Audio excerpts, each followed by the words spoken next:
All right, hey everyone, welcome to today's webinar hosted by the Blockchain Institute. You're all very, very welcome, as I said the first time. So I just want to introduce myself, and my name is Favor. No, I won't do you a favor. Maybe I might during the webinar. We'll see. But so I am part of the Blockchain Institute team, and I will be the moderator for today's webinar. So just before I continue, I want to set some house rules. So you hop on there if you have any questions for our presenter. Put all your questions in there, and I will take them all down and ask them to our presenter at the end. If you're urging to ask the question during the presentation, just raise your hand, and I'm pretty sure that we can allow you to unmute yourself and to ask your question.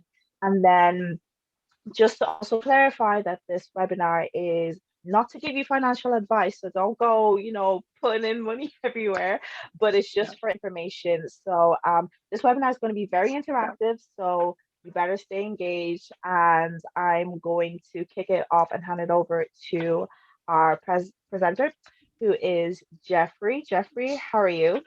Hi, I'm You fine, good? thank you. I'm going to Okay, I'm going to introduce Jeffrey. Jeffrey is a lecturer in software engineering and blockchain in Fontys University of Applied Sciences. Fontys University offers a wide range of courses in various fields such as economics, technology, and social work, with an enrollment of 44,000 um, students across each of the facilities. So Jeffrey will be discussing the highlights where blockchain technology is used to solve problems and add value to those who embrace blockchain. So I'm going to hand it over to Jeffrey now to take us through the webinar. Also, there'll be interactive parts throughout the webinar with some quizzes and all that kind of stuff, and a couple of breaks. So stay tuned, guys. Thank you, Jeffrey. Over. Okay, thank you, Favor. There are some interactive elements, so I hope you brought your phone, tablet, or your second screen. Well, when we come there, you get a link, or you just scan the QR code, and then you can join our interactive element. But we're not there yet. Let's start with the presentation. Well, like Favor said, my name is Jeffrey. Last name is Cornelissen. I'm a teacher at Fontys since 2015. I give blockchain classes since 2017, and we do a variety of projects. Actually, we try to give lecture with the project as a tool. Well, the projects we have done in the past is in the Netherlands, we have the law called WMO, and it's kind of special healthcare requests. When you are doing the special healthcare request, then there are all kinds of issues with trust and verifications, and we thought, well, we can do that faster. So we did a request on that, or a project on that. Then we did a project with list delegates. This is a blockchain on JavaScript with side chains, and we tried to create a delegate market, which was actually more difficult than we thought. But still, it was a nice exercise. And a couple of years back, we tried to create a blockchain from scratch, just JavaScript, Visual Studio Code, and see what you can come up with. And we actually managed to create a proof of concept of blockchain, but it was not production ready. It was not actually safe. What I would like to tell you today. First, I want to do a little bit of history on blockchain. Most of you probably know that Satoshi started Bitcoin in 2008, but there's a little bit of more history than that. Then I would like to tell you a little bit of the technology of blockchain, which is actually my expertise. And I also want to tell you a little bit about how finances work and how businesses work. Favor said it very good. I don't give financial advice. I can give you my opinion if you want to. It doesn't necessarily mean that I'm right or that I'm wrong. It's just my opinion when it comes to cryptocurrencies. But let's first start with a little bit of history. And the founding father of blockchain was actually David Chaum. And if you are wondering who that is, well, this is the guy. That's David Chaum. And in 1982, he wrote a academic paper called Computer Systems Established, Maintained, and Trusted by Mutual Suspicious Groups. And actually, that was almost the Bitcoin. What it did not explain was the consensus model, and that's the proof of work, or actually the system that the miners are using to assign a block. And how does this blockchain work? Well, actually, we have the little bit of schematics. There's a block, probably. Oh, I have to do this. Here's the block. The first block just has a header, and in that header there's a pointer to the next block. And then there's a little bit of data. Data's most of the times is just a transaction, but it could be anything. And then a pointer is set to the next block. So if we were to change somewhere in the chain, something in the data, let's say, for instance, we want to change here something, then you also have to change the next one. If you were to change something in the bracket n-1, this one, you want to change something, you need to change everything before that block. And because the content of the block was encrypted, actually he called it volts, not blocks, it is very hard to change the chain. But there was another thing that was really important. He distributed copies over a peer-to-peer network. So if the chain was extended, then all nodes in the network were to receive the new block. So if there was a malicious node and it would have changed the blockchain, then there are two scenarios that could happen. One is you get a hard fork, because then there is a node that is that's having a different fork to a chain, or the transactions of that node are cancelled and are just not accepted by the rest of the network. And that's actually basically how blockchain technology works. But in 1991, there were two guys named Stuart Haber and Scott Sornetta, and they invented the Merkle tree. This is a picture of the guys. I believe that this one is Stuart and this one was W. Scott. And they created the Merkle tree. And the Merkle tree is actually the mechanism that ensures the data safety within a block. I got a little bit of schema here. Let's say that this at the bottom, that's the data entries, most likely a transaction, but every transaction generates a hash. L1 generates hash 1, L2 generates hash 2, and so on and so on. The hash of L1 and the hash of L2 are then hashed to a hash 0.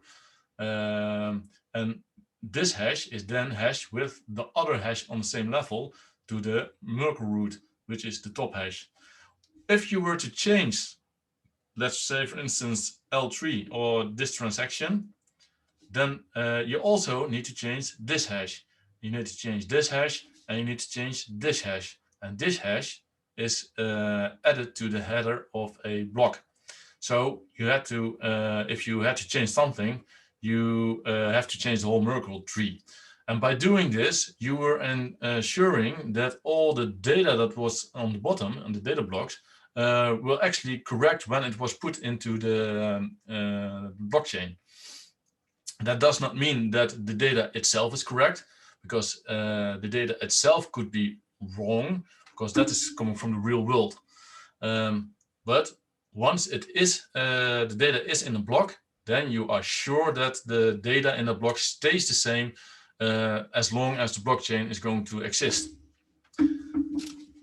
And then we have the first element. I would like you to go to www.menti.com, or you just try to scan the code. And I will start the quiz.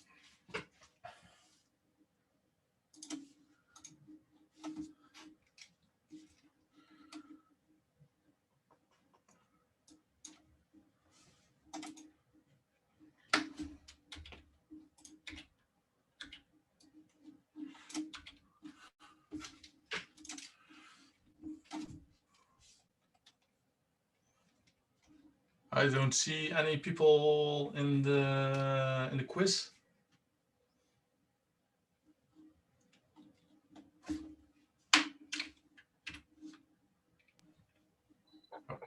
Hey guys, I will put in the code in the chat just in case. Could you leave the code back up again? Sorry. So that I'll put it in the chat just in case anyone missed it. Okay.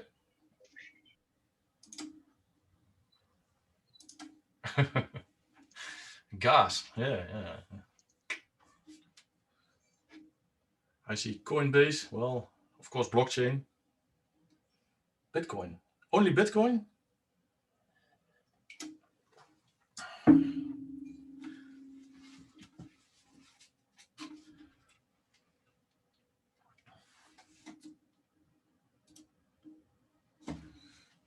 Ah, football. Window, door, distributed. Hey, that's a good one. I see node. I don't know how football door and window is helping the blockchain, but that doesn't matter. Fish. Yeah, fish. Food. Ah.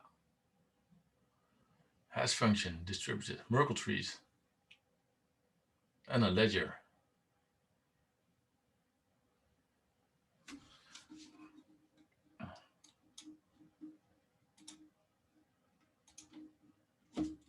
Okay, I think we are there.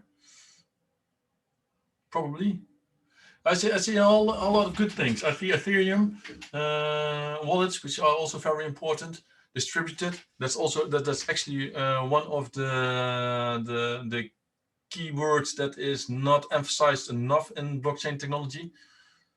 Ripple, that's another blockchain. I guess IOTA, yeah.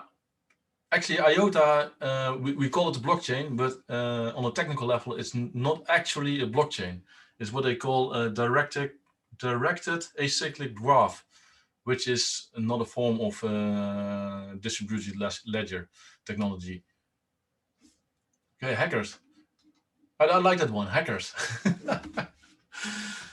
Anybody try to hack blockchain? Okay, let's go to the next one.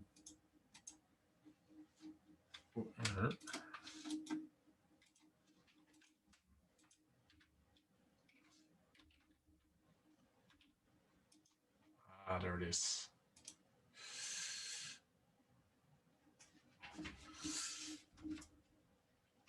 Okay, what's your background? Because I would really like to know from what kind of backgrounds you are interested in the blockchain.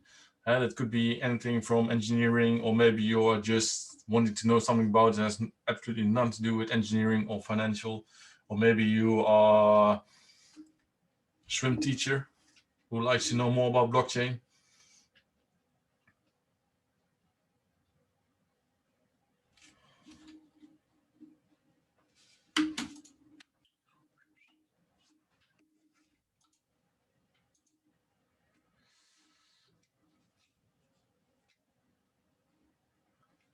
Okay.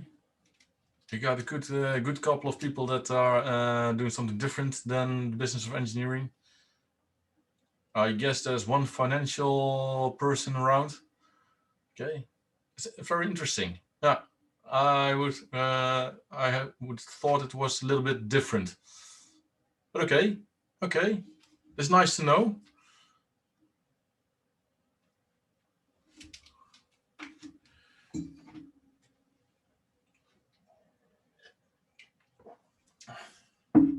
Shall we go on to the next one?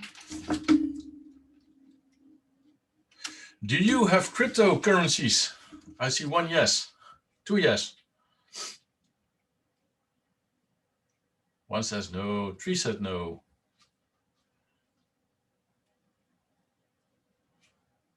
Okay, it's 50-50, roughly.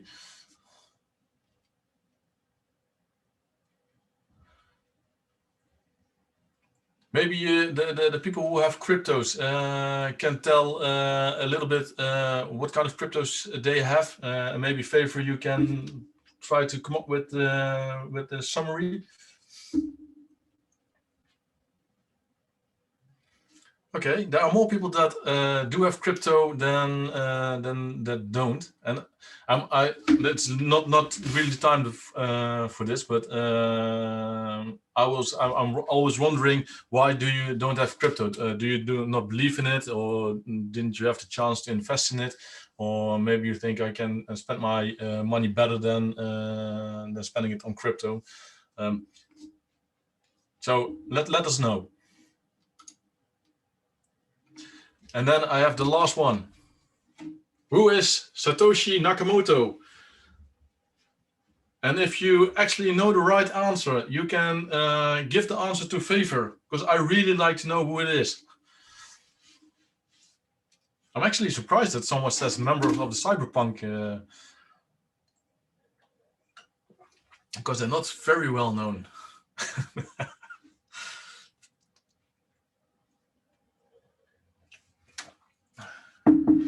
Okay.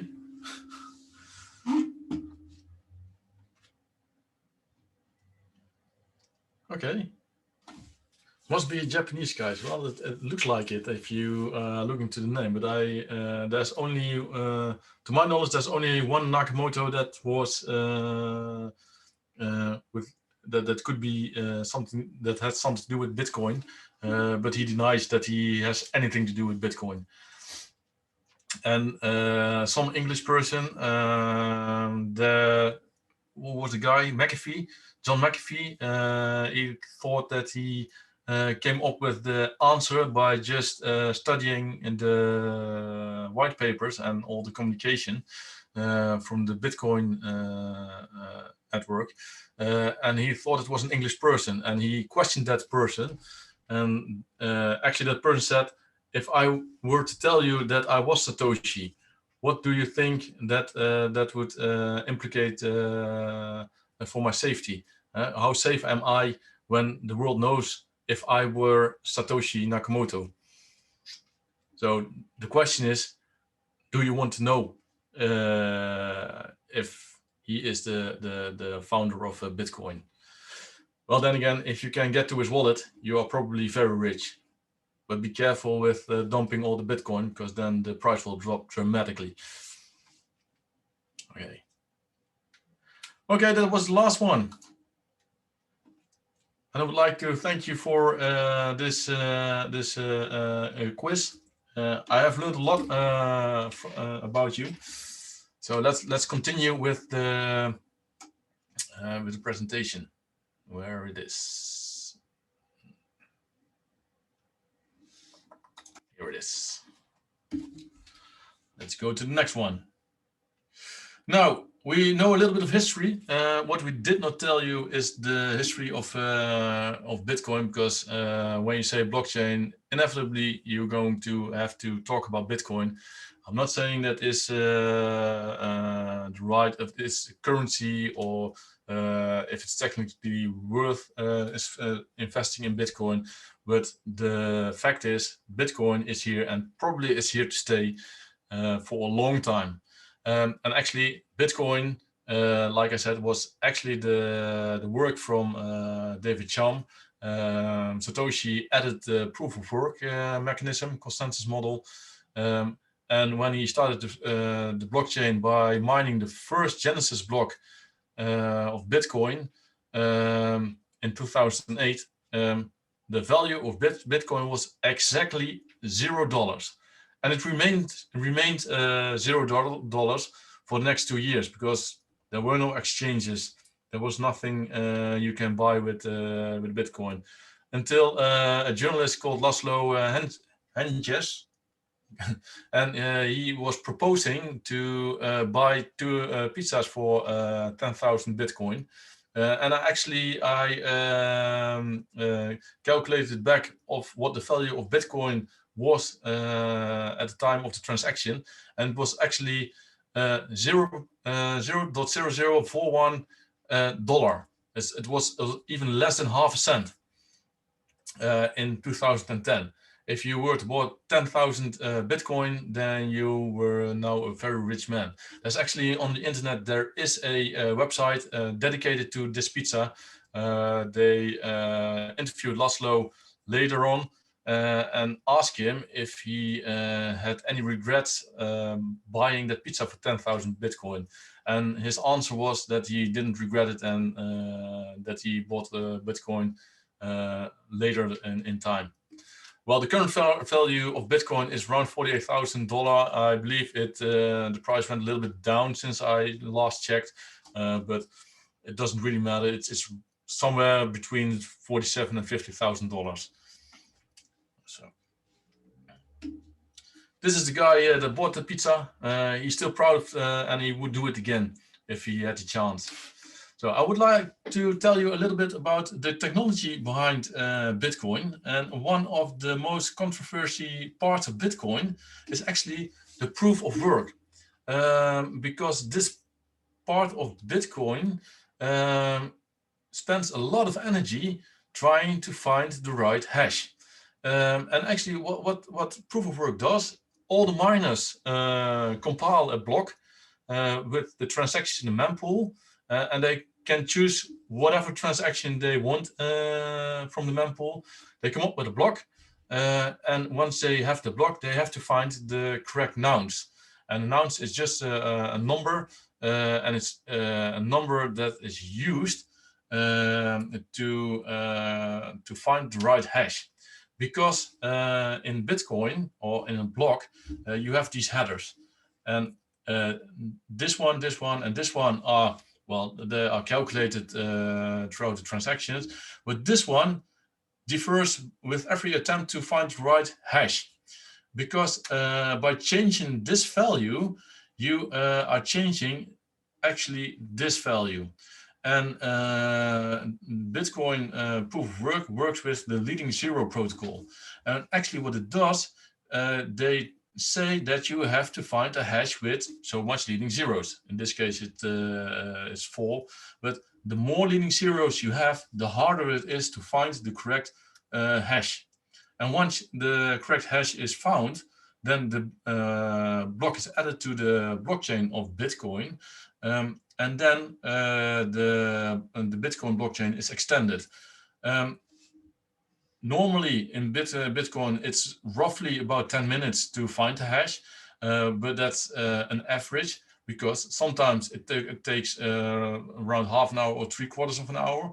But sometimes it's also a hash is found within minutes, like 1 or 2 minutes. And you can nothing do about this except making it harder to find the right hash. And so just say you need more leading zeros. But then again, by some stupid coincidence, a node can find a correct hash within seconds. It's a little bit of luck that you need to have. But normally the block times are around 10 minutes. And when it's the average block time is dropping, then the network says, okay, we need to have more leading zeros. And this is done, I thought, every 2 weeks in the Bitcoin. But that can be different in other blockchain platforms. Next, what do you need? You need a transaction. And how can you do a transaction? Well, actually, you need the wallet.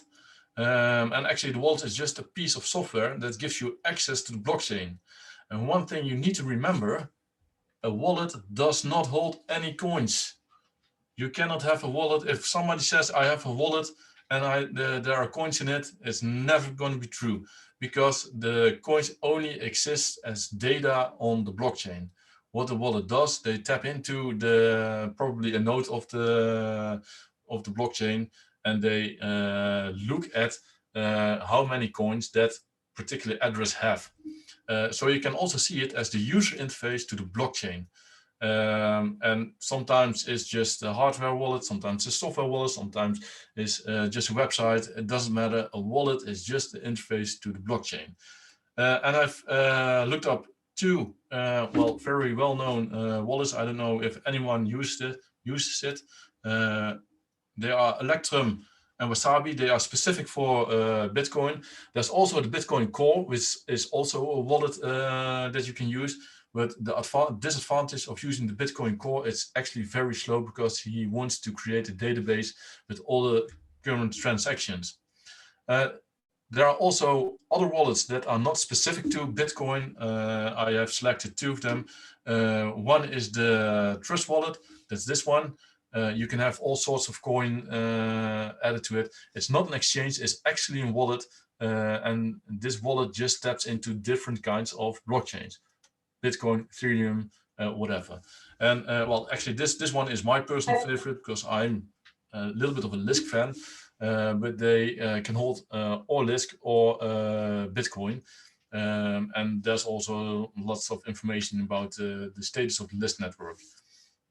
But there are many others that you could use. Make sure you select one you can trust.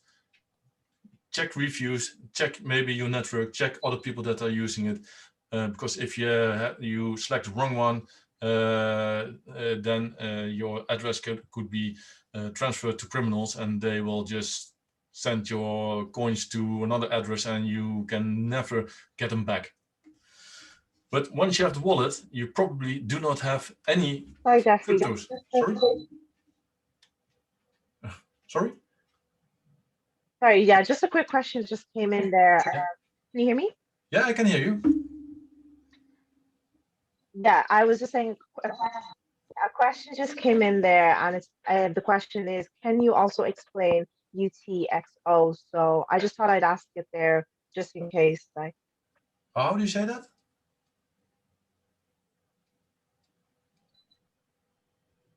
UTX. It's in the comments. I don't know if I'm saying it right. Oh yeah, that's yeah, UTXO. That is the way that Bitcoin is using to transfer the balances. And I don't know very much about UTXO, except that it's a way that you have one sender address and you can send your balance or a part of the balance to multiple other addresses. And it's actually the UTXO is I think it's the way Bitcoin is storing their transactions in Bitcoin, but that can also that differs in different blockchains. For instance, in Ethereum, every transaction is actually a smart contract. Oh, maybe I don't know who asked the question. Maybe someone can give a little bit of context on this question.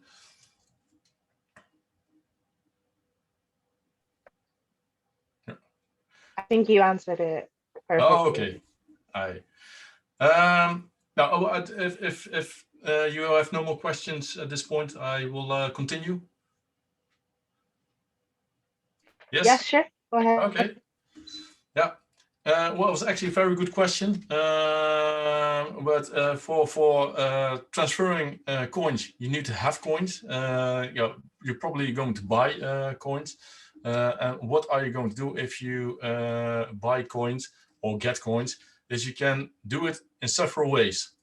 And first thing you can do, you can just sell your assets for any coin you want. Here in the Netherlands, we have a family that sold their house in 2017 for, I guess, was 300 or 3,000 Bitcoin. And they did not pay any euros, dollars, or fiat currency for it. They just got so much coins into their wallet just by selling their house.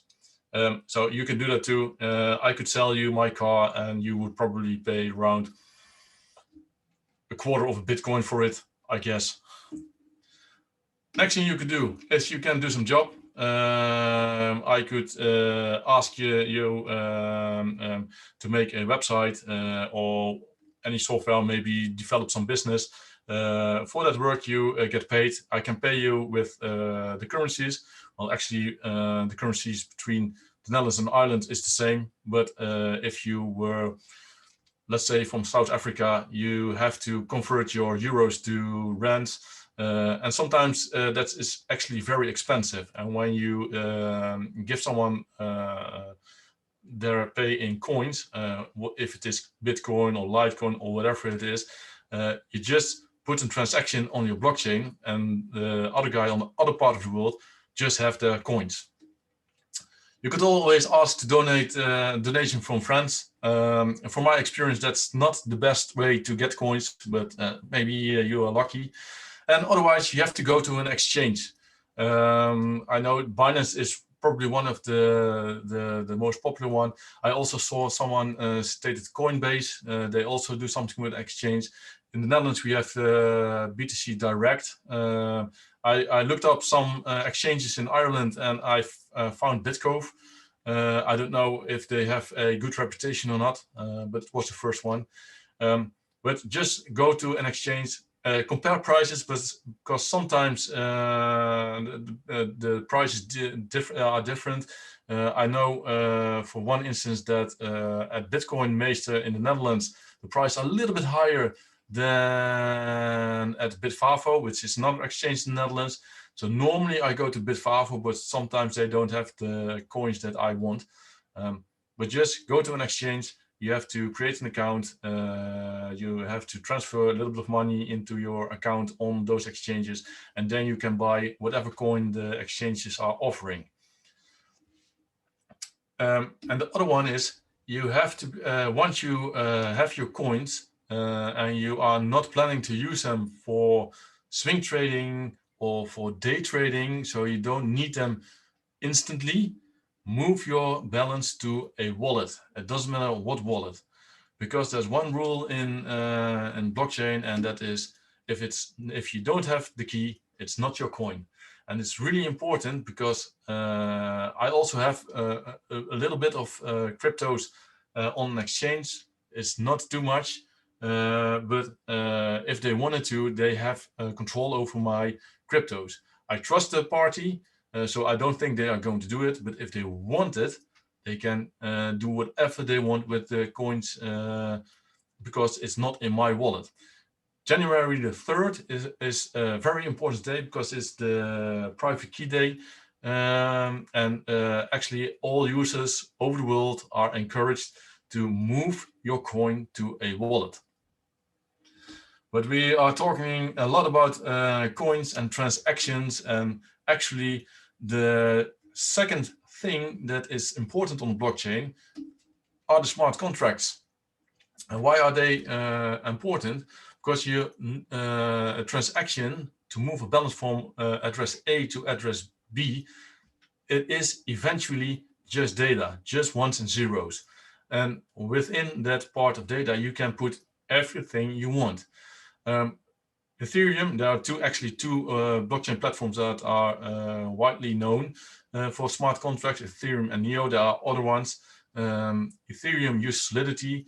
And what they do is you create a smart contract. There's a little bit of zeros and ones that are compiled from a smart contract. You pay for the storage of the smart contract, and the first time it's put on the blockchain, it's also executed. I saw that at the word cloud, someone said gas.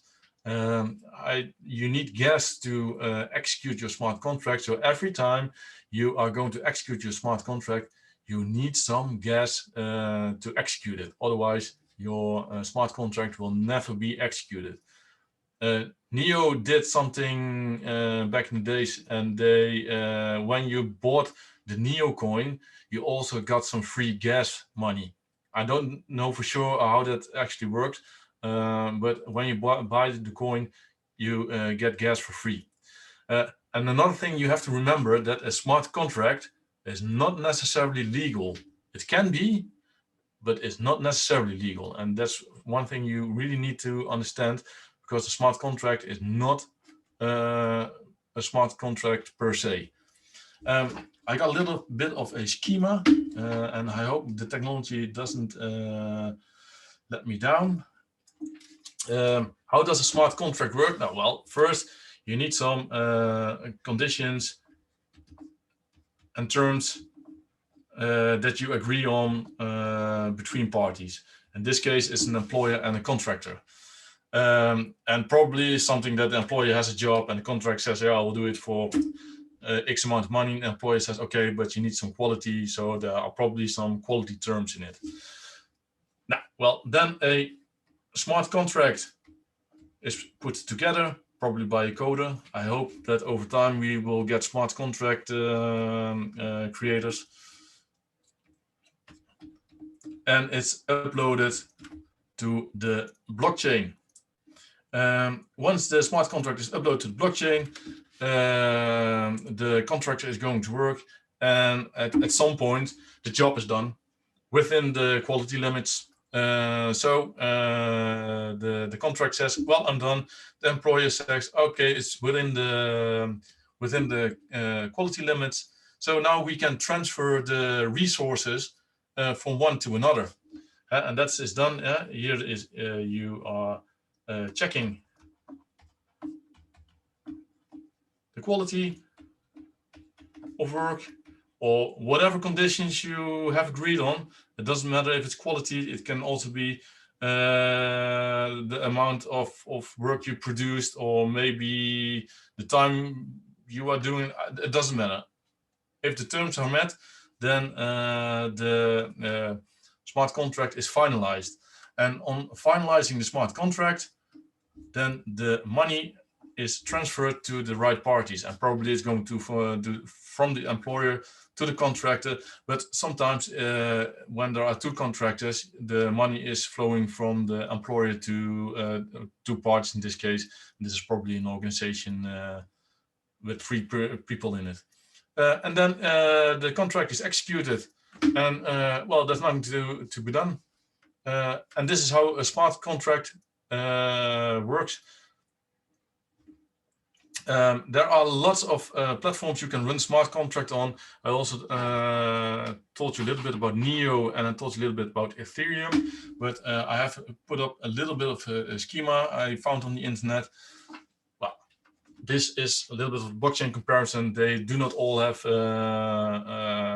necessarily smart contracts, but I know that even Bitcoin has some kind of smart contract mechanism in it. Well, the most popular one is the Ethereum one, is this one. I told you a little bit about Neo. Actually, Lisk does not have smart contracts. They have sidechains. I know that Cardano, they have contracts that are interchains with interchain actions. Well, and so you have a lot of blockchains. But all these platforms are public platforms. You can also set up your own blockchain, and then you have this one. Well, you can use Ethereum, and the source code is available. You can have the Hyperledger Fabric and Hyperledger Sawtooth. There's this 3 parts. It's actually from the Linux Foundation. They are quite good blockchain technologies. The only problem is they are really difficult to understand. And the other 3, I know them only as a coin, but I know you can use them because the source code is available and you can install it on your own nodes. So I have another quiz prepared for you, and I have to start it.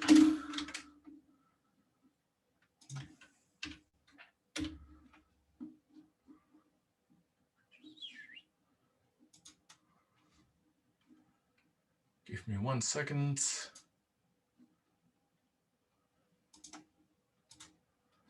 So,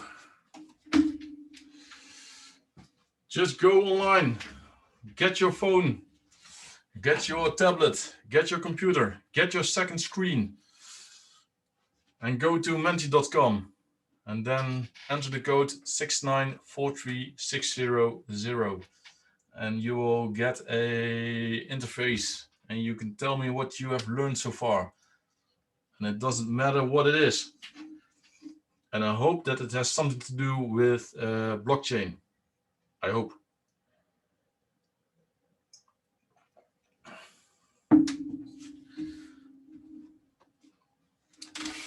A little bit about hashing, which is actually in the cryptography one of the main functions.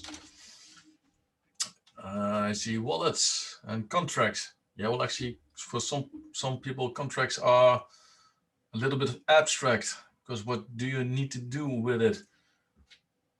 And I see someone who has learned a little bit about Nakamoto. I hope it's something new, something that you have not heard before. Wallets, another one that says wallets. Okay, a little bit about Bitcoin. Move crypto into your own wallet. Very, very good.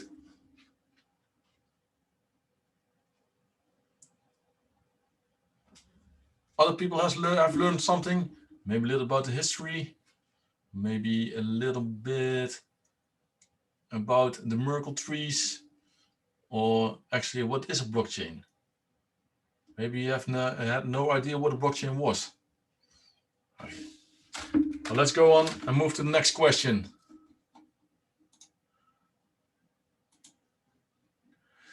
Well, what is Bitcoin? Some say it's a currency. I know many gurus say it's a store of value. I also know that many gurus say it's a Ponzi scheme. And yeah, what makes a currency a currency? That's also a big question, because the economic people are not, they have no consensus if Bitcoin is a currency or not. Because can we use it in the supermarket?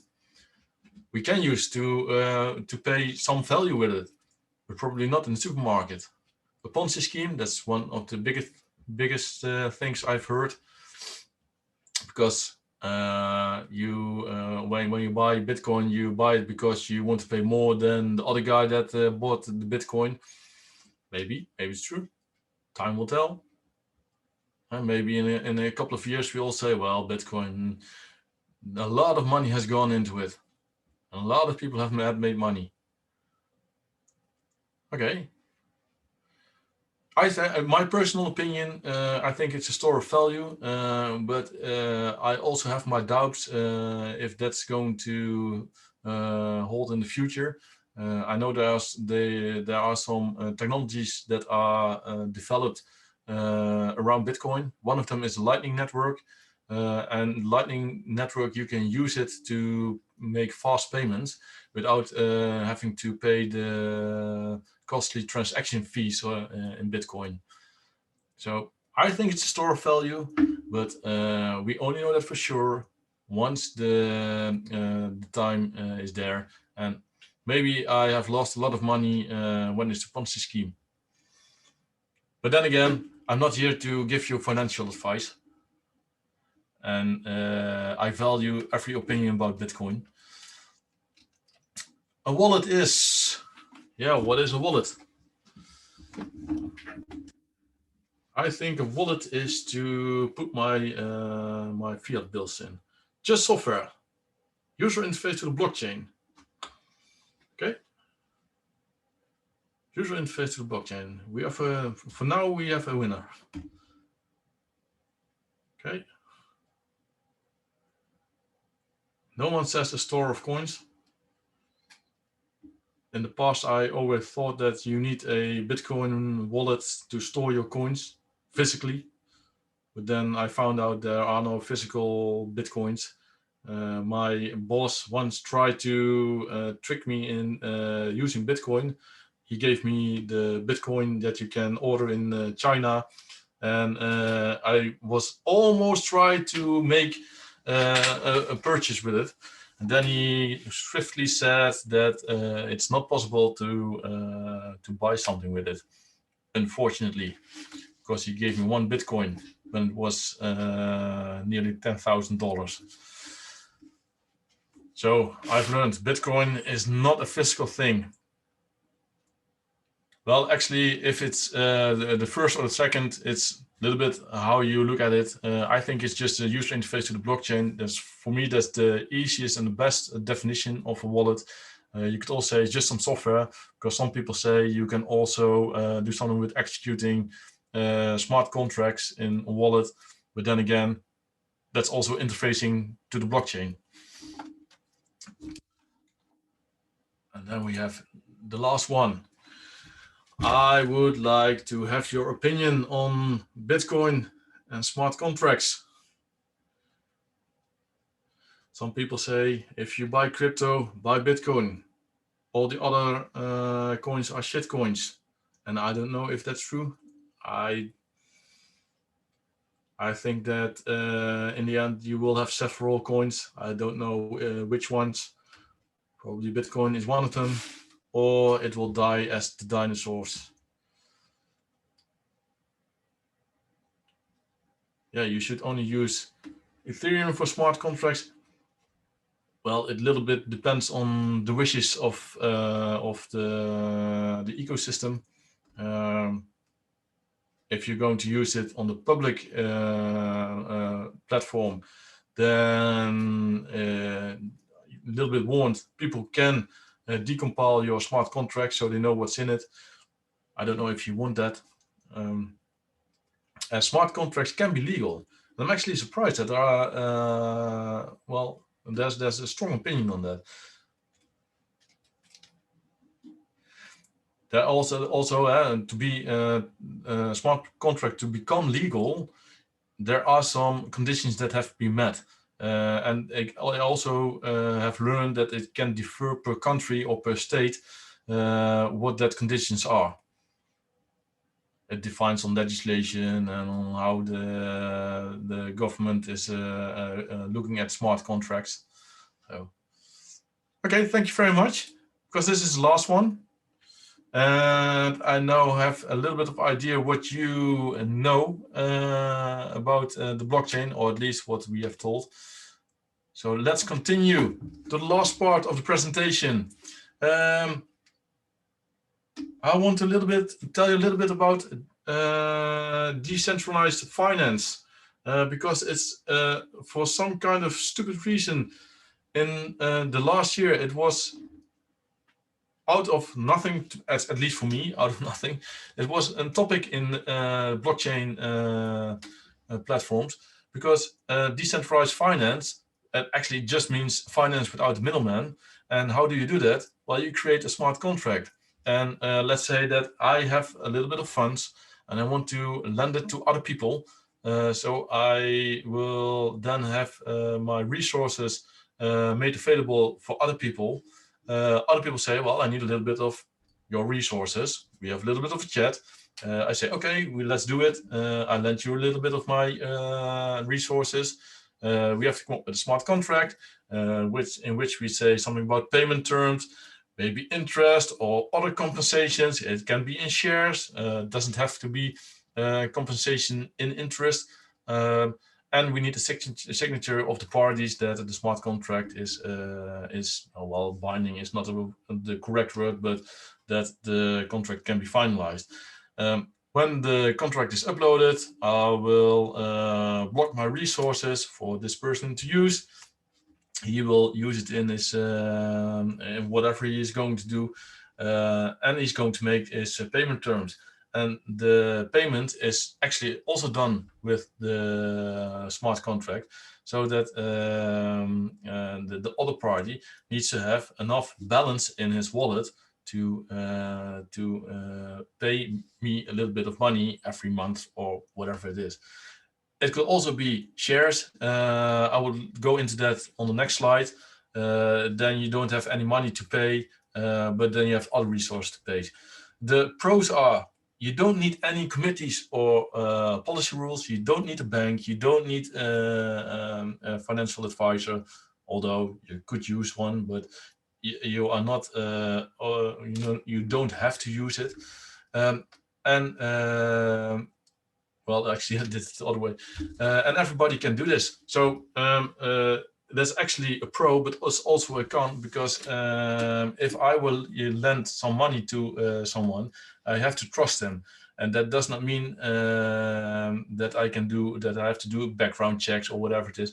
That can also be that I lend money, someone has a good story, I lend him that, and then in the end, he doesn't want to pay me. You can have a little bit of technical constructions in smart contracts, but there's also risk in it. And if you go to the middleman or the bank, they make sure that you can trust the other party. And if they do not pay, then the bank or the middleman will say you need to pay something. So there's a pro you do not have the middleman. The con is that once you don't have the middleman, then everybody can go to you and ask you for money. And if they have a good story and you like him, then you have to trust him. If it does not matter trust, your money is gone. I also taught you a little bit about shares. And when we're talking about shares, you also talk about non-fungible tokens, or also known as crypto kitties, crypto art. And actually, non-fungible tokens are tokens, are still tokens, but you cannot divide them. That's just one token. In Bitcoin, you can have a third Bitcoin. You can have 2.5 Bitcoin. For Ethereum, the coin, you can have 28.6537 Ethereum. If you are using non-fungible tokens, it's just one or two. And actually, what does a non-fungible token? It proves that you are the owner of, well, art, and in the case of CryptoKitties, but it can also be the ownership of a house or maybe some expensive art. You can also use it to create tickets for concert or for a game, or maybe to a conference or whatever. Even cars is possible. It just proves that you are the owner of that token, and it can be anything. And well, actually, CryptoKitties was the hype that started all of this. And I was watching the video of CryptoKitties the other day, and the only thing they store on the blockchain is just a 256 bits value. And within that 256 bits is the DNA of that only crypto kitten. So you are sure that you the kitten you have is actually the one and only you are going to have. Now let's go to the next one, and this is the blockchain types, because we talked about transactions and transactions on Bitcoin, but it can be on any blockchain. We talked a little bit about smart contracts, it can also be on any blockchain. But then there are some types of blockchain, and the ones that you absolutely should not use in any case, no matter what anybody says, is the private blockchain. Because if you're using the blockchain as private, you are the gatekeeper of that blockchain, what you actually have is a very expensive distributed blockchain. Because if I was the gatekeeper to my own blockchain in my backyard, and I'm the one who's telling to come in and use my blockchain, then I just could have had a database, because people I'm letting in, I trust those people, or at least I should trust those people. You could use it if you want to ensure immutability in your data, but then there are other solutions for that. So most companies that use private blockchains did not have that discussion why they are running the blockchain.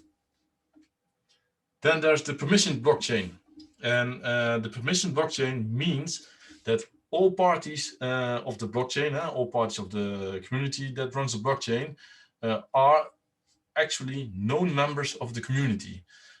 So that means that if you want to join a permission blockchain, someone has to give you access to the blockchain. And that does not mean that it's one person. The community has to give you access. And if the community is regulated in a fair kind of way, there are probably you're going to vote, or you have a authority that every people place their trust in. But once you want to go on the blockchain, you need to get permission. It doesn't matter from whom, but then when you get permission, you are all equal in the blockchain. And then there's the permissionless. That's probably the biggest one, because Bitcoin is permissionless, Ethereum is permissionless, Lisk is permissionless, Neo, and so forth and so on. Actually, most public blockchains are permissionless. What that means is that everybody with the right interface can go to your blockchain. That does not mean that everybody needs to get on your blockchain, but everybody who meets the certain rules for the blockchain can go in. That doesn't mean that somebody is reliable. That doesn't mean that somebody doesn't want to cheat. It only means you don't need permission. You need the right kind of software, or you have created the right kind of software. And that brings me to another thing in the blockchain, and actually that's the community. Because without a community, you don't want to have a blockchain. Everybody in the community should have the same share within a blockchain. And why is that? The blockchain is actually a shared IT infrastructure in which you have some trust within the agreements you have met. And it's all about policies you have created into the blockchain. Sometimes it's just in the protocol, sometimes it's in a smart contract, sometimes it's just in the way the blockchain is set up. And you need multiple parties to run the blockchains, because blockchain is just a large set of nodes. If you are the only one that's running a node, then you are not actually a blockchain, but you need at least two, and preferably 10 or more. And why is that? Because then everybody has to make an effort to run the blockchain. Everybody has to meet some regulations. And you can develop your blockchain platform as a community. And I think that some people of you have heard of the business model canvas. There's also the community canvas. And normally when you go to develop a business, you are trying to find a way to define what business organization you use. You can use the business model canvas for that. If you use a community canvas, and you can all have this presentation, there's a link in the picture.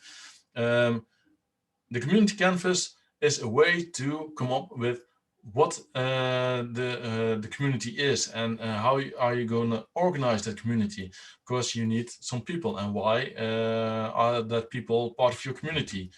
What are your experience? What are you going to do in that community?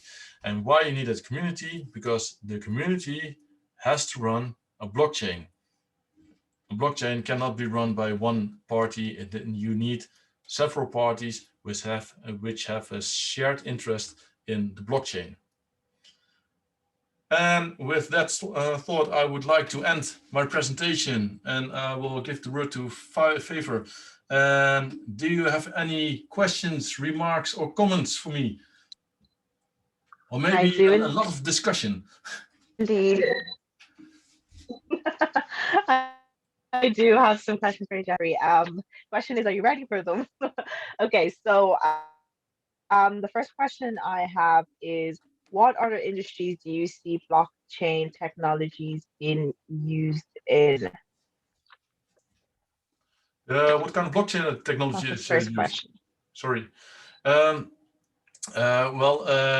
If you are talking about the permissioned blockchains, then it's probably Hyperledger. I also know that Substrate is one of the upcoming blockchain platforms. And I know that there are some, well, it's not actually private, but there are some networks that are derived from the Ethereum source.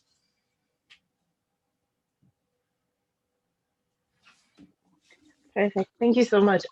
Before I actually continue, if anyone else wants to ask any more questions, open, or if you want to yourself, you can raise your hand, the opportunity to ask your question. So my second question is, with everything that happened in 20, when do you think blockchain technology will be used in businesses? I did not get your question quite right. Can you state it again? Yeah, no problem. I said, with everything that has happened in 2020, when do you think blockchain technology will businesses?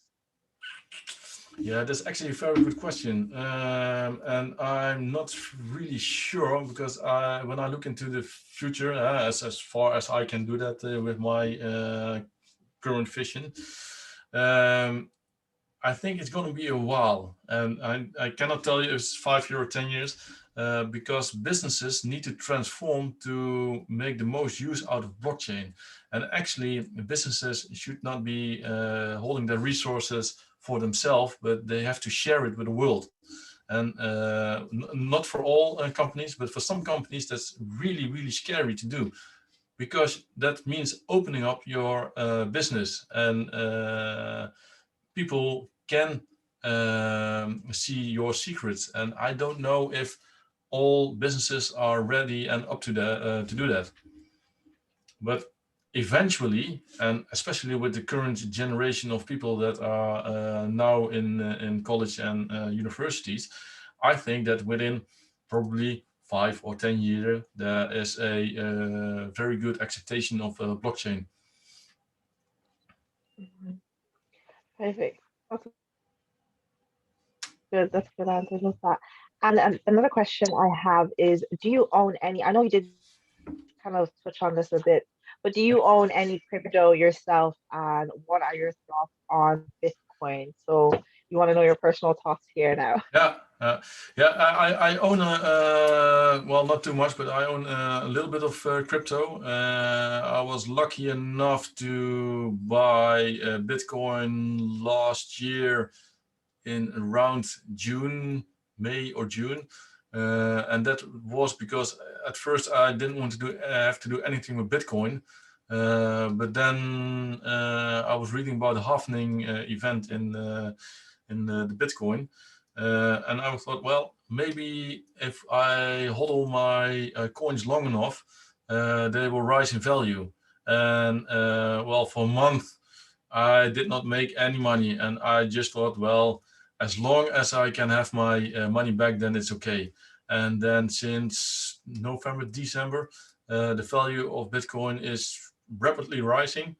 The current value is around $48,000, which is around 40,000 euros. And for some kind of stupid reason, it continued to rise in January. I also have a Dutch crypto called Gulden. It's a little bit for nostalgic reasons. I have some Polkadot, just because I support the technology behind the Polkadot platform. And I have some Lisk, because I really do think that Lisk is one of the chains that can help to accept blockchain as a community platform.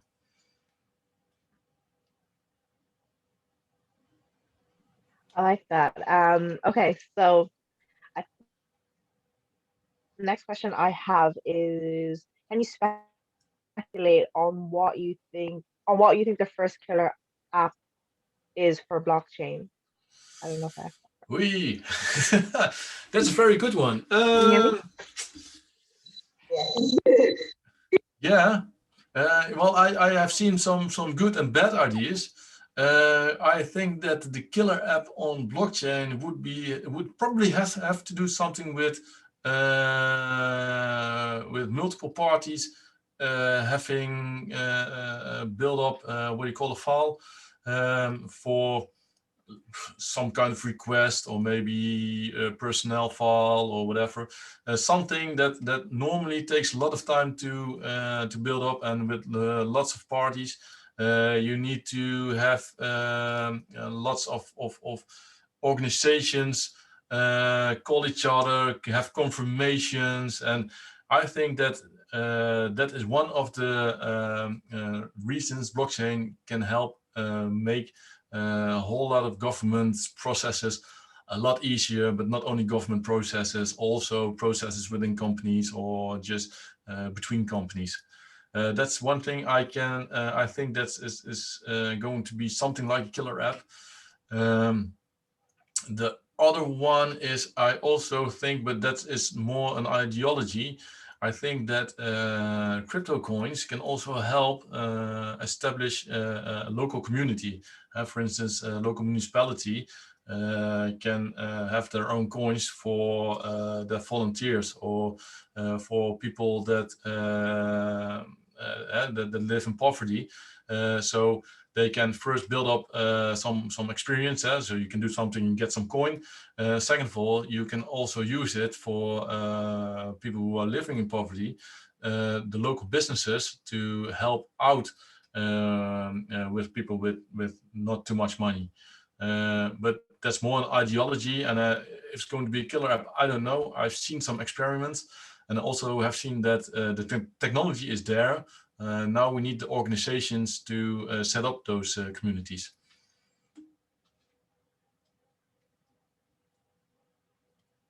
I like that. And before I ask the next question, I just want to let everybody know that we will be giving all everyone who attended a certificate of attendance or participation to introduction to blockchain. So please make sure that your email and your first name is right and correct on what you put in Eventbrite. Yeah.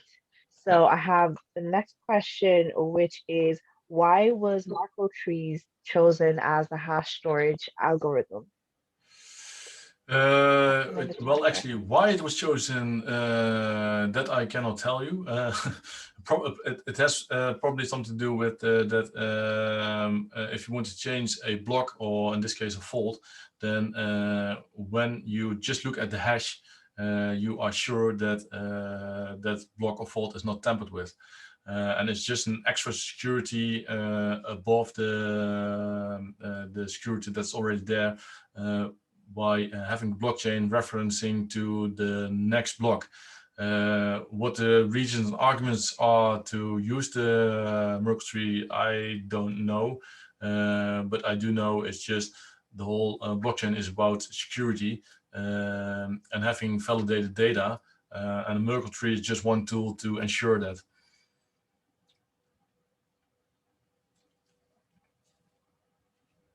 Oh, sorry, I was muted. Yeah, Doesn't thank you so matter. much for answering. If anyone has any other questions, we're calling any final questions there, put it in. And I have another question for you, Jeffrey. Can you repeat the name of the Bitcoin exchange where you said that there is no fees? No The fees. platform said that there was no. No, yeah, well, actually, if you want to do not want to pay, and you always pay a little bit of transaction fee. Let's be honest on that. There is, I don't know which one was that. I have to look it up, but you have to be careful, because I know that they are asking a little bit more for the Bitcoin. So actually, you just don't pay the fee, but you just pay a little bit more for the Bitcoin. I'm using Bitfavo, which is a Dutch exchange, and the other one I use is Bitcoin Master, is also a Dutch exchange, but I have to look it up, because my first Bitcoin transaction was not on those two. It was on Luma, I guess, which is an international exchange. And at the time, you could have you were getting a little bit of Bitcoin when you made the first transaction. Perfect. And I'm gonna ask another a question right from me. What is the favorite thing about what you do? Like what do you enjoy doing the most? Like about everything about learning about Bitcoin, teaching Bitcoin. What is their favorite thing like about everything? Well, the one thing I like to do most is to brainstorm with my students on the products they are executing. We have, well, besides the blockchain projects, we have a lot of enterprise software projects. In our semester 6, we have a lot of software students that are making enterprise software, or at least they are trying to do it. And then don't have to talk about what's a variable or what's a method. You have to talk about how can you set up a deployment architecture so that all your end users will have the same experience, and it doesn't matter if you have hundreds or a million end users. And just by talking with the students, you learn new things. You can help them, to give them advice. you see new ideas, and actually that's the thing I like the most in what I do.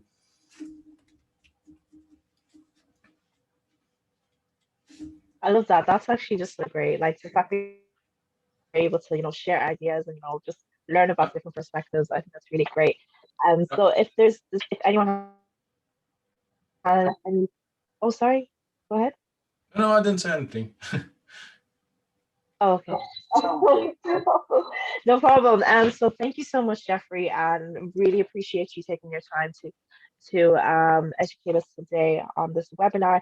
Um, if everyone could also follow us on LinkedIn on Blockchain Institute Ireland, I've just put that into the chat there, and make sure that your name and your email is correct so that we can issue you the certificate of participation.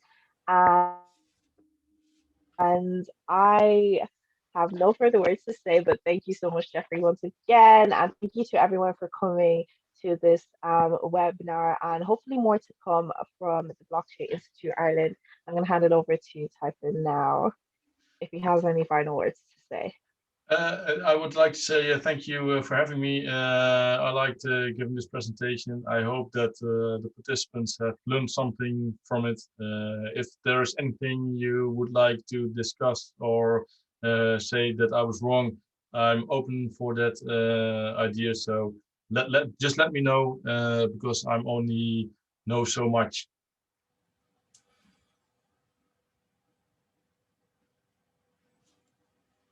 Your microphone is still on mute, Favor. Okay. Oh, sorry. Sorry, that's me. Yeah, thank you so much. I was just saying perfect. Thank you. And I appreciate, sorry for the noisy place. Thank you. And I appreciate you once again. Thank you, everyone, and have a good evening. I don't know if Typhon has any final words, but yeah, thank you to everyone. And I hope you have a good evening, have a good week, and we shall see you soon in the next webinar. Your microphone is muted, Typhoon. Thank you very much, everyone, attending this webinar. We have many webinars to come in the upcoming months. If you just follow our website on the LinkedIn, we will share the link. We have also the page on the Eventbrite. You can subscribe for the upcoming event. Thank you very much, Jeffrey. Thank you very much, all attendees and Favor. Have a nice day.